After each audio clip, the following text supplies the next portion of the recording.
Welcome back to the Mhm. Digital Nomad World weekly lecture series. I'm Becky, and I'm here today with Sergio Sala, who is going to talk about how to create a successful YouTube channel and give us some tips for getting sponsors and growing organically.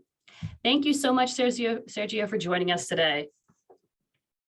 Thank you, Becky. Thank you for the invite, and just excited to share the knowledge to the digital nomads world. Yes, I'm excited. I have actually known you now for a few years, and so I've seen you Yeah, grow, and I really want the listeners to hear about your story. So first of all, can you tell us about your background and how you became a digital nomad? yeah. It's such a long story. I don't know in which path of my life you met me, but it's been so many years on the process. And I started. I mean, yeah. It's like this is something that I could talk for hours, but I started first like making websites when I was like 12, but like it was not 14 years old. But it was just I made a funny website about a game, a video game that I used to play a lot. And then that brought me to other things that I didn't know. And I tried to make it short. Then I study architecture, like something different than web design, and moved to another city because I'm from Tabasco, Mexico. Then I moved to Puebla, Mexico, and then in that university, I had a chance to travel, and I went to Italy for 1 year, and it was my first time outside of Mexico. I was like, wow, traveling is like something that I love, and then I had to come back, finish the career. I tried to be an architect in Querétaro. We are just talking about that before the talk, and didn't work. And that's when I came back to web design. That is like the short story. And when I started making like websites professionally, like a freelance in 2014, no, close to 2013, I was the only one doing this. But I also did it because it's like, wow, I just realized that I needed a laptop to work. Like, damn, this is something amazing. So that I had the option to work as a digital nomad many years ago before it became mainstream, and that's how I slowly started moving around, went to a few places here and there. Right now, I'm in Playa del Carmen, where we're recording this, but this was the first place that I heard the term digital nomad. So like, whoa! I mean, someone asked me, "Are you a digital nomad?" They're like, "What?" I heard that in 2015. And like, yeah, maybe this is who I am. And then I started a blog because I felt like a little bit lonely in the journey. So I started writing about this in Spanish, and that like also got me so much traction. I got invited to conference to speak here and there because it's a very new topic. But I also positioned myself to be like one of the OGs. Now we say the OGs of the digital nomad world, first in the Spanish world, but then I started to make my way into worldwide, and then I got invited to conference here and there. And almost 3 years ago, I when I was living in Thailand to spend 1 year there. I think that's the first time we met. I think so. Um, that's when I met a YouTuber, a Mexican guy, like very famous. He made some videos with me, and he was saying, "Follow Sergio Sala. He's a digital nomad, no?" And that was my tipping point. Like, oh, maybe I should start making videos. Like, and I started testing the waters. And for me, it was kind of easy, which we might gonna talk about that. But it was following like just the path of the things that I thought I could do. And I have all this background of architecture, web design. I love photography. I love filmmaking. I love movies. So all those things kind of make sense. And I said, wow, maybe I should start making videos. And I started like that. Like the push was this YouTuber, but then basically I was still new on this world as a YouTuber and or trying to be a YouTuber. And I pushed it, make so many videos for 1 year. And then a year later I decided to change to English, and that's when things take off and work some like, it's been almost 3 years now, but finally I can call myself a YouTuber, which I think we're gonna talk about that. Yeah, first of all, congratulations, because I remember meeting you and you were talking about switching over to English and you were nervous about it. But as you've said, it's been 3 years and you're making Yeah. your living from YouTube.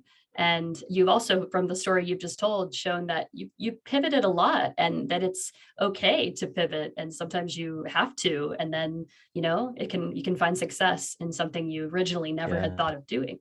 So, quick question about, you said you were making movies and before, how like had you made them for YouTube before, or like how No, had you made no, a no. I was into photography, but I didn't make movies before. I mean, I did like, okay. well, I kind of like the first place that I went as a digital nomad, man, almost close to 10 years. It's Lima, Peru, and I went to Cusco, no, and the typical Machu Picchu. And I remember that I made my video, and it's actually that's when I opened my YouTube channel. But just like, when you just create a channel, like, I'll just kind of post a video, like nothing serious. That was my first video, but it was so bad. It's like so long, back cuts, and there were some things I think they were nice, but never meant to be professional. But I think that's what I meant. Like I was interested in making movies, but I was just here and there, just simple things. Yeah. So for those who have never been to your YouTube channel, which we're going to talk about today, what is your YouTube Yeah. channel about nowadays? Yeah, so it's always been since the beginning on the idea of digital nomads, because there's a lot of YouTube channels about traveling, but I think digital nomad itself, we have a bit of a difference. It's still travel, but there has this part that we also care about the Wi-Fi speed, like community, things like that. And as with my background, that I've been a digital nomad as a web designer for so many years, I just tried to share that to my audience. And I have a few videos here and there, like a little bit of minimalism backpacking, like showing the things that I have, my gear, which I guess we're gonna talk about that too. But the core videos that I have, it's like making like a small video documentary of every place that I go. And the whole idea is like spend 1 month in one place and show since the beginning how do I arrive, like settling in the place, finding like uh like get Wi-Fi, get your accommodation, finding the community, finding the coffee shop, finding the co-working, finding the activities to do. So basically, what would a digital nomad person do in a city around the world for a whole month, plus the cost of living that I try to tell at the end, so they can get a whole lifestyle and expenses accommodations in a place. Yeah, actually, your channel is perfect for our audience because if someone is just starting out as a nomad, or even if they've been going for a while, you're always going to these different spots. And like you said, really taking them on a journey through those places and showing them a lot of the different places they can go to work or stay, and also some tourist attractions there as well. Yeah, like the whole idea is that you watch one video, you watch the Playa one because we're here now. You watch the Playa del Carmen, and then you ended up with resources, information, and the vibe. Like, oh, this is my vibe, but this is not my vibe. Maybe I'll go to someone else. This is like the whole goal of each video. Yeah. And how many videos are you posting a month right now? Uh, it's changing, but it's like sometimes it's like two, maximum three, sometimes four. It really changed because the core videos, this one living digital nomads place as a they take a lot of time because they're like 30-40 minutes long.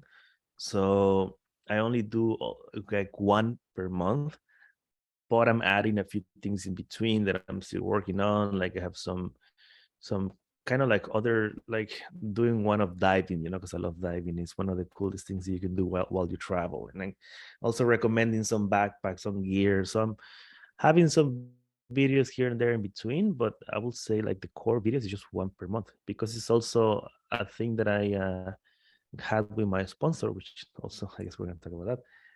But the idea is at least one per month. Yeah, and I think it's important you highlighted how long your videos are, because I think they're like unusually long for a lot of YouTubers that you'll talk to. They'll say, try to post once a week. And I've seen a lot of their videos tending to be about 10 to 12 minutes. But with you, you Mm. have a sponsor also, as you said. And can you talk about who your sponsor is, or how did you find this sponsor, and what has the sponsor asked you to do? Yeah, before the sponsor thing it's good to mention what you said. Like, there's like when you go to a course of, how to be a YouTuber, things like that, everybody will tell you different ways to make it.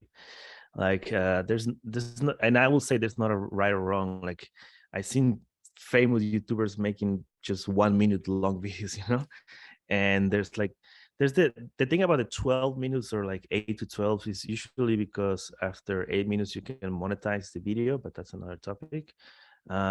For me, it was always about quality instead of quantity. That's what I always thought, that I wanted to share all the things you can do in one sit. It doesn't matter how long the video is.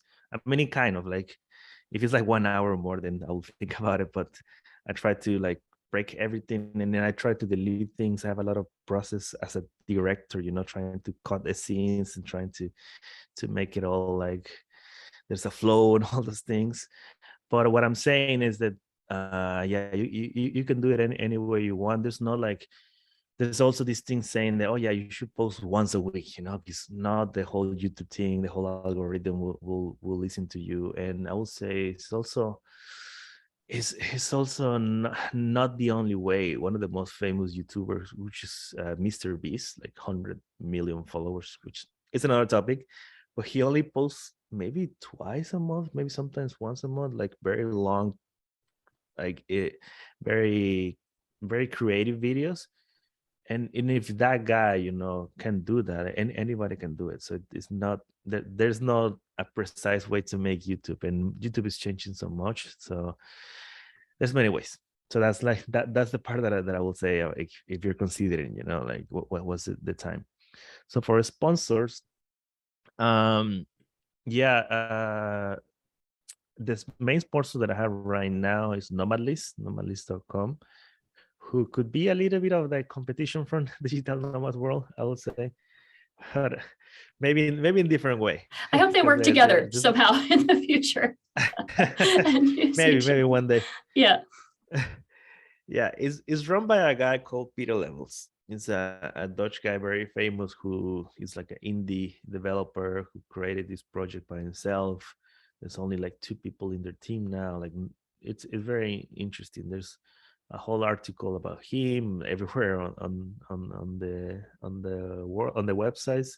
But also there's a cool podcast you can check about his whole story. He's making tons of money, and I was lucky enough that I met him in Thailand when I was living there.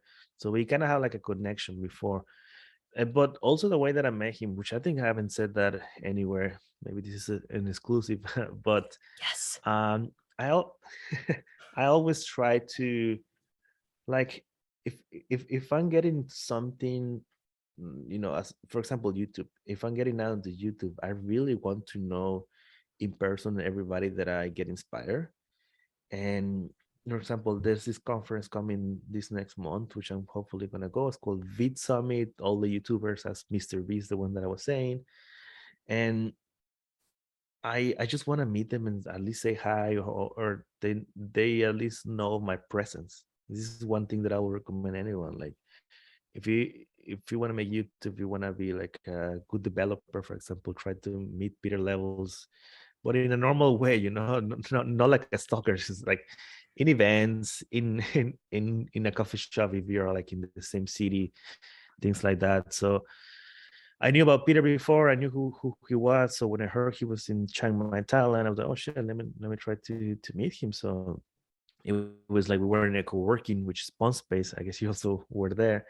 And I knew that the guy was there. So I just approached him. Oh, you're Peter? Yeah, like I'm Sergio. We're just telling him what I was doing. Like I was a blogger back then.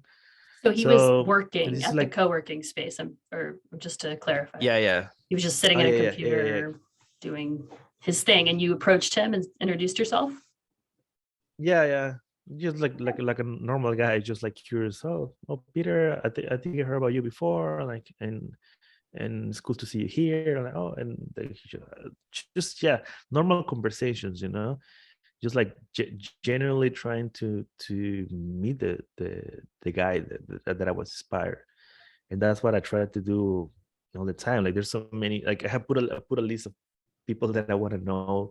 Like one of the ones that I wish maybe one day I will know is like Casey Neistat's, like the the godfather of filmmaking in YouTube. And it's like it's on my list. So maybe like I could go to New York City because now he's there. So I'm like just try to find him and just hey, or one of the events. I don't know. There's a lot of conference. Like I would recommend people to go to conference. As the one that I went recently in Bansko, Bulgaria. There were some people approaching me now. No, oh, you're Sergio. I've seen your stuff. It's pretty cool. And then you start like recognizing these people, So maybe something that we could do later. So the key that the takeaway is, yeah, try to go to conferences or try to find a way to generally meet your inspirations, because you never know what could you do later. And that was the thing for me. I met Peter there, and we just hang out for a bit, and that's about it, no? And I went traveling somewhere else. I was still like a blogger and a web designer, but then I started making YouTube videos, and some of them started to take off. And that's when I saw a comment of Peter like saying, hey, I love your video. I think it was the Puerto Vallarta video that I made. And when I saw that, and then I saw, oh, he liked my video, I'm like, huh. And reach out to him, hey Peter, like long time no see, do you remember me? And well, I saw you like my video, and while looking for sponsors to make this full time, because back then I was still juggling between web design and my blog, the Spanish blog that I had, and trying to make YouTube my thing. And it was just like that. As I said, there was a first like a connection with this potential sponsor. With like, there wasn't, when I met him, it was not with that goal. It was just basically making a friend, or possibly a friend. Because I back then we didn't know. And then when his project was already growing a lot, and then I just realized, oh man, like he's a guy who's making enough, and he might be down for sponsors. That's how I reached to him. And I was also lucky because I was the only one, and maybe still the only one sponsored by Nomad. And Okay. it was a whole conversation. We started talking about it. We made an agreement, and right now, basically, yeah, it's like kind of like my boss. Let's say we make fun of that. I met him again in Lisbon, which is the next video that I'm gonna publish. Oh, And yeah, like he said that he's happy with the content that I make so far. And yeah, the whole agreement that we made, if you want to know, it's like there's these videos that I make. If every city that I go, I just put like an ad, and in the video, like there's three kind of inner ads on the video. Like at the beginning, just say power by Nomad, and then I had to have like a minute and a half, something like that, mentioning about Nomad, and something at the end. This is like how we work. And it's also interesting because there's no for sponsors, there's not only way to do it. And this one was also, we were just talking about it. We created our own way of sponsors.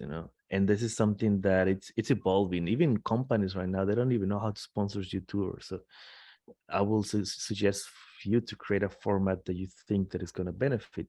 And the benefit that they have, Nomadlist have, is that I push my audience to subscribe to nomadlist.com. And we have a referral link to see how many people click on the link, and see how many people subscribe. And so far it's working, and there's been a lot of people subscribing to Nomadlist. And that's when the sponsor, it makes sense for the brand. When the brand gets something out of your videos, like, oh, that's worth the payment. And as long as you keep them happy, as long as people are clicking all the time, uh the sponsor will still work for as long as we want. That's great. Is he still is he your only sponsor at the moment? Mm, no, I'm working with others now. Well, there was one before Nomad, which is Safety Wing. They were like the first one who supported my project. Actually, no, the first one who supported my project was Selena, the Selena Ah, brand, the right. the hotel hostel brand. We did there was a road trip that we did, which I think we did in good terms because I lost the footage. That's a long story. But yeah, I couldn't polish the video. There was a cool road trip we did through Mexico, but it was funny because I lost the. So Selena, it's a hotel hostel brand for people who don't know, that they're kind of tailored for digital nomads. They have like co-workings in every place, and there are so many branches around the world. So they have like 10 in Mexico. So we did a road trip together, and when I was traveling in South America, I went to Central America and Costa Rica. One of their Selenas, one of the cleaners, like just clean everything, and the memory card went there. So Oh it's like, no. yeah, so it's like interesting.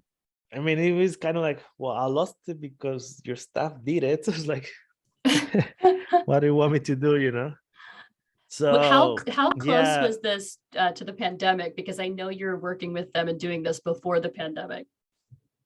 yeah. It was just like a few months before. It was in 2019, but at the end, in Okay, I December, thought it when was I quite lost the close. So footage. did you get kind of lucky there with the timing? Maybe this video they should have pushed from you was like, well, no one's going anywhere right now. No one's going right. Yeah, yeah, yeah. That's true. You have time to do it No, again. but Uh, well, that's part of my story that was very interesting. That in 2019, I was when I changed to English, but at the end, because my goal was to travel all 2020, but we know what happened. Uh, but yeah, like Selena was the first one when I officially changed to English, and they helped me a little bit. And then Safety Wing was the second one, which just sponsored two videos. The two videos that I made just after spending quarantine in Ohio, which I remember that now we had that in common. Um, uh, because I already published like 5 videos back then in English about Medellin, Colombia, Bocas del Toro, and Antigua, Guatemala. And I was having already some traction, and I met the Safety Win in the conference of Nomad Summit. So it's also, and this is the other thing, and it goes back to what I'm saying. Like it's easier to make deals or collaborations with people that you already know. Safety Win is because I spoke in this conference, and they reached out to me, and I saw, oh, Safety Win is there, so let's do something together, because we started talking, just became friends before doing any collaboration. And they supporting some of my videos. They're not like ongoing basis as Nomad List, but we're actually in the talks of another project, which I can't talk right now. But oh, it might be a good one for digital nomads, and it's with them now. So I have at least two main ones, but I'm working with others. There's It's cool, like it's grown a lot, so I'm talking with a lot of people. So let's see what happens in the future.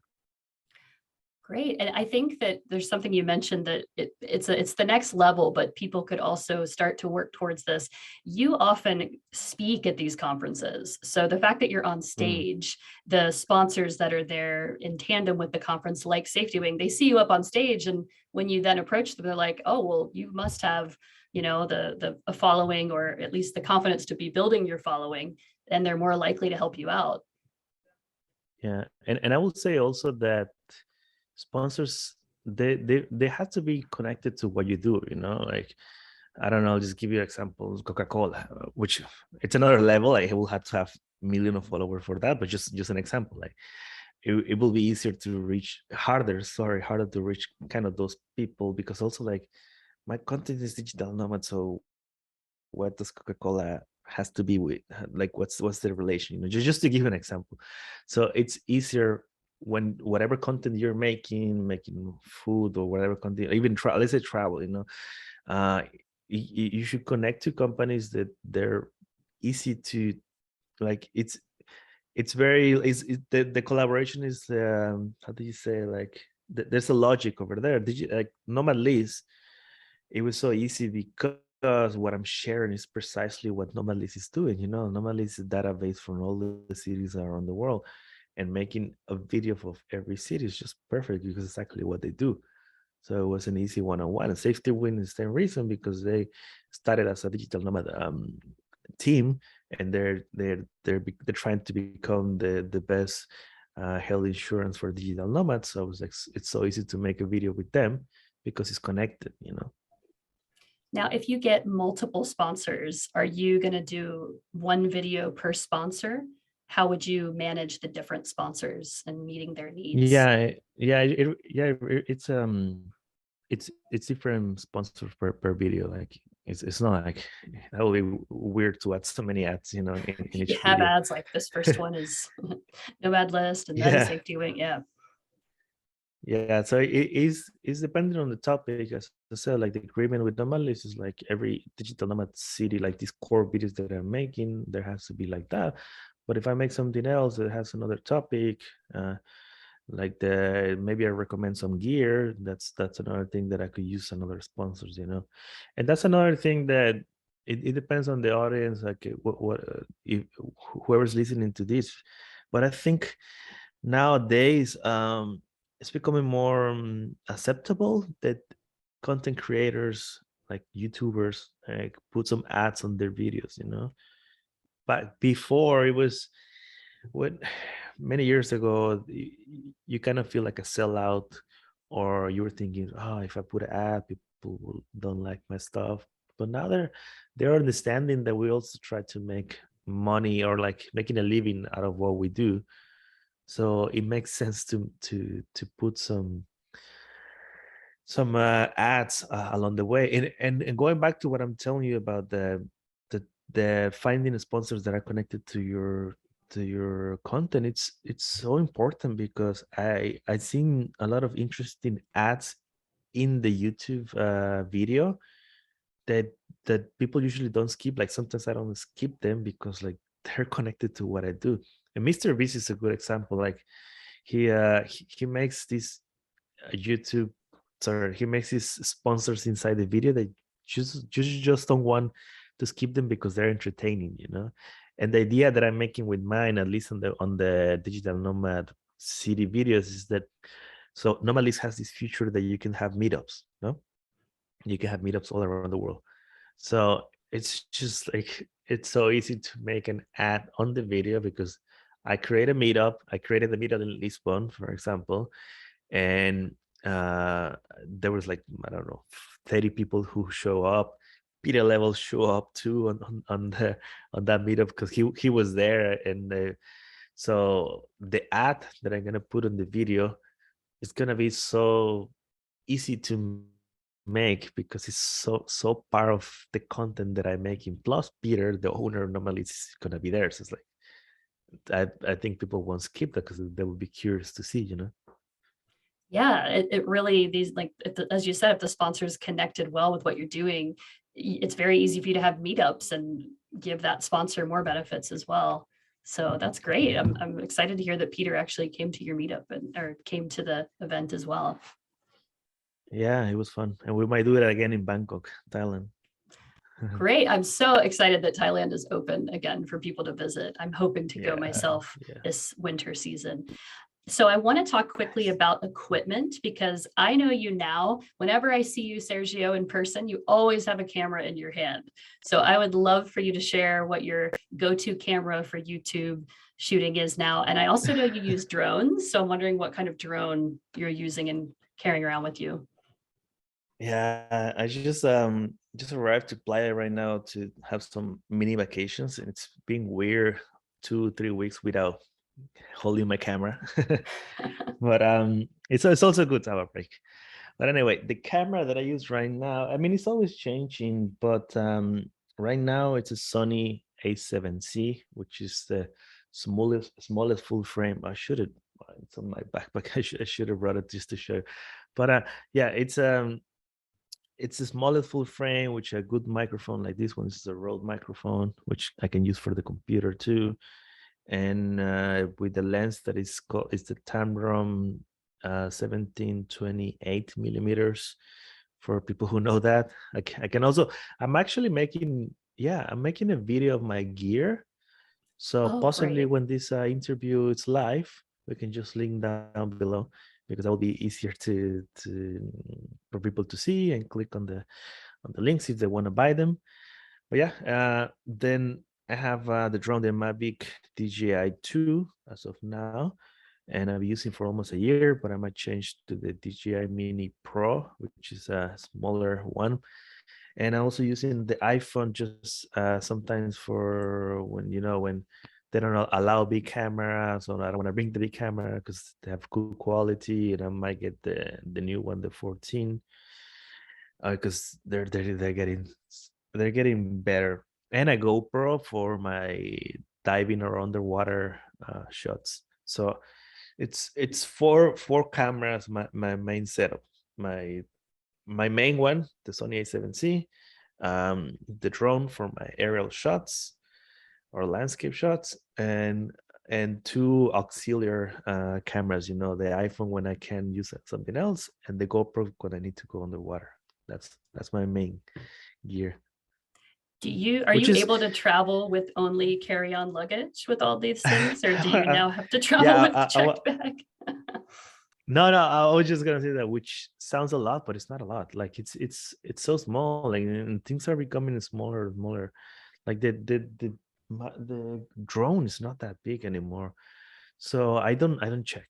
It's been years that I haven't checked a luggage. Like, this is one of my is how do you say, like, I had to travel always without checking luggage, because I hate that. And, people are losing their luggage and things like that. So this is another topic that you can check on my YouTube channel too, and I might make more videos because I'm very um inspired on that, like the minimalism. I try to have few things, and I always travel. It's changing all the time, but I travel when I used to travel with only one backpack, but then I do two, but one on the back and one in the hand, and Mhm. I try to bring just what I need. So I never had to check in a luggage, and it's been great for the 8-9 years that I travel as a digital nomad. When I make that video of the gear, I'm also gonna share the backpack that I'm using right now for the gear, so you can check all the information. Right. I'm actually really glad to hear you still don't check your luggage, because that was one of your trademarks as well. You're always very proud that you didn't. I know you Ah, get yeah, yeah. sponsors now, so maybe you're paying for checked luggage, but I'm glad to hear you haven't changed in some respects, No. not even with your fame. Um, so I'm wondering, okay, I always hear that people make money from YouTube mostly with their sponsors, not from YouTube itself. Is that true? Is YouTube itself paying like less and less?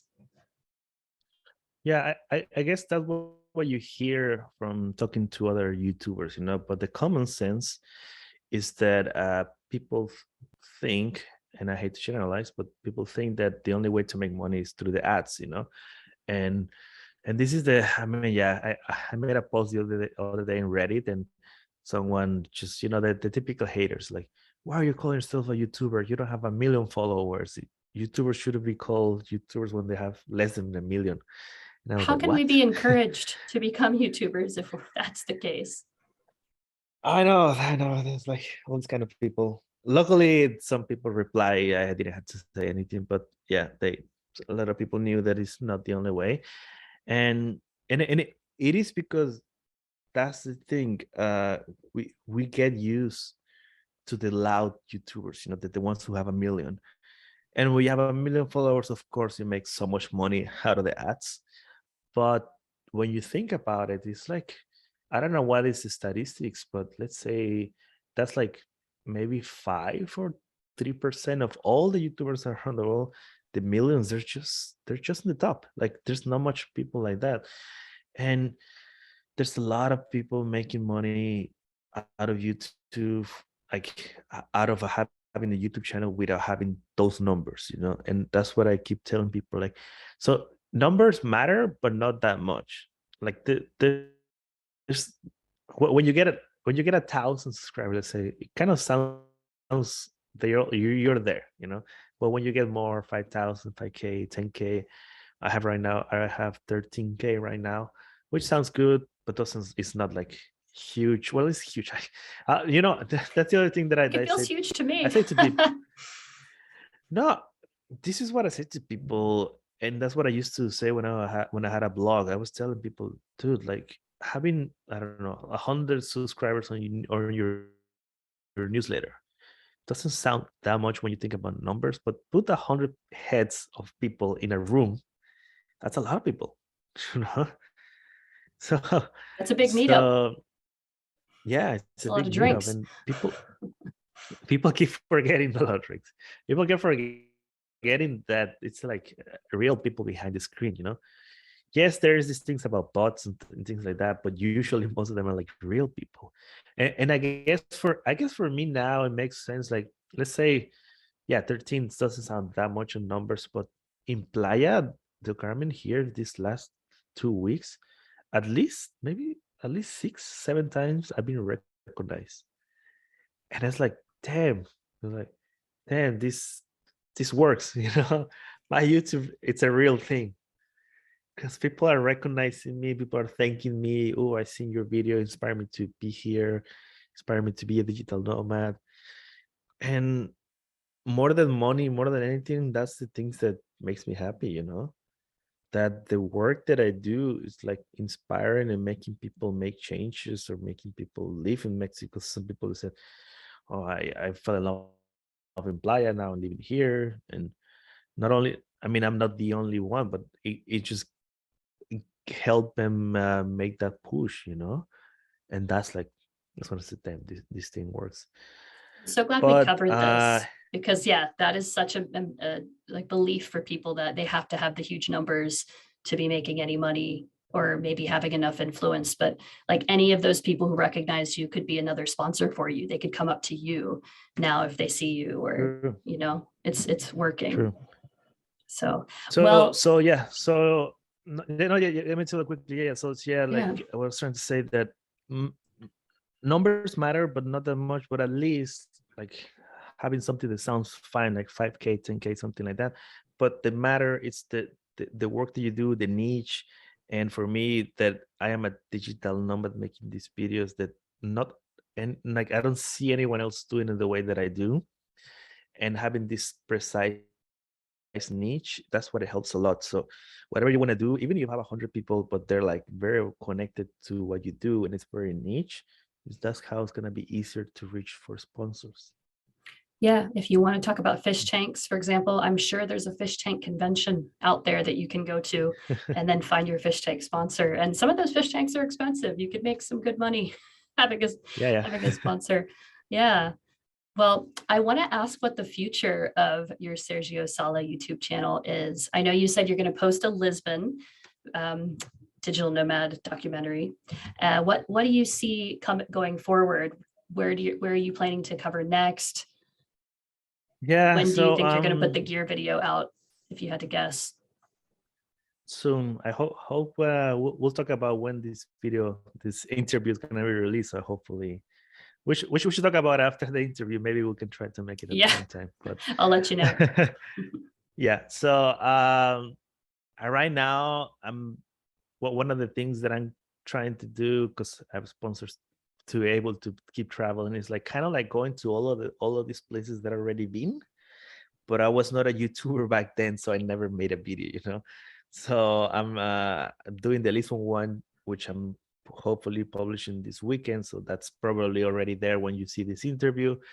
But I'm going to places that, yeah, I lived in Thailand before. I lived a year in Chiang Mai, so I'm making a video of Chiang Mai, one of Bangkok, one of Koh Lanta, one of Bali, Canggu, maybe Ubud. So I'll be in Asia for the rest of this year, and I'll see which. I'm still working on the next year. There's so many places that it's on the list with sponsors. Oh, I have another one which I can talk right now. Now that it made me think, but it involves cruises and things like that. So we'll see what happens there. So yeah, there's so many places for 2023. And another thing involving my content. So I sponsors is the main one, but when you have an audience, you can also do so many ways to monetize your YouTube channel. One of them is like courses. So I'm working on that. Some ideas that I have in mind. I might build some courses here and there, and I have other things like I'm gonna start printing photos because I love making cool photos every place that I go. So I might try to sell my prints. I have so many ideas to grow the channel because I have the base right now, but I really want to make it like as big as possible, but not to make a huge company. It's always try to be only myself and maybe someone helping me, with content creation. But it's always gonna be me as a one person with some people helping me because I never intended to be a huge company. You definitely have to come up with a coffee mug or a coffee cup of some kind because you're always talking about coffee in your Oh videos. yeah, that's true. I should make that too. Oh, well, maybe like a thermos, some kind of travel mug. Mm. Well, I'm excited, but if people want to follow you, where can they go? Are you on Instagram as well? And what is the exact name of your YouTube channel? Of course, we're going to post it, but can you tell us? Yes, Sergio, Sergio, Sala, Sala, Sergio Sala. Just like that, you Google, you find me YouTube, Instagram, Facebook, TikTok. I will try to make it. I feel a little bit old, but I might make two because everybody's on TikTok. But yeah, YouTube it's the main one. Just search Sala, and yeah, you're gonna find all my videos. I have right now 22 cities, and the idea is to make more and more. So I'll be there, and whatever you want, yeah. And maybe we're gonna meet somewhere. That's a cool thing, because I get to meet people in person, and they say, yeah, I saw your interview somewhere, and it was nice to meet you now. So it's cool. Right. Well, thank you so much for letting us know. I'm so excited whenever your new videos come out, and especially I'm like Lisbon, that's where I live. So I can't wait to watch that one. Yeah. And thank you for sharing your process. And I wish you all the best of luck making the Asia videos. And next year, it's going to be a very exciting travel year. Yeah, thank you. And actually, on the Lisbon one, you're gonna be there because we met there. Oh, So that's gonna be yes. a nice one. So everybody Yeah. check us out. Check us out on Sergio Sala's YouTube channel. All right. Thank you, And Aggie. on Digital Nomad World. Thank you. Yep. Bye. Bye.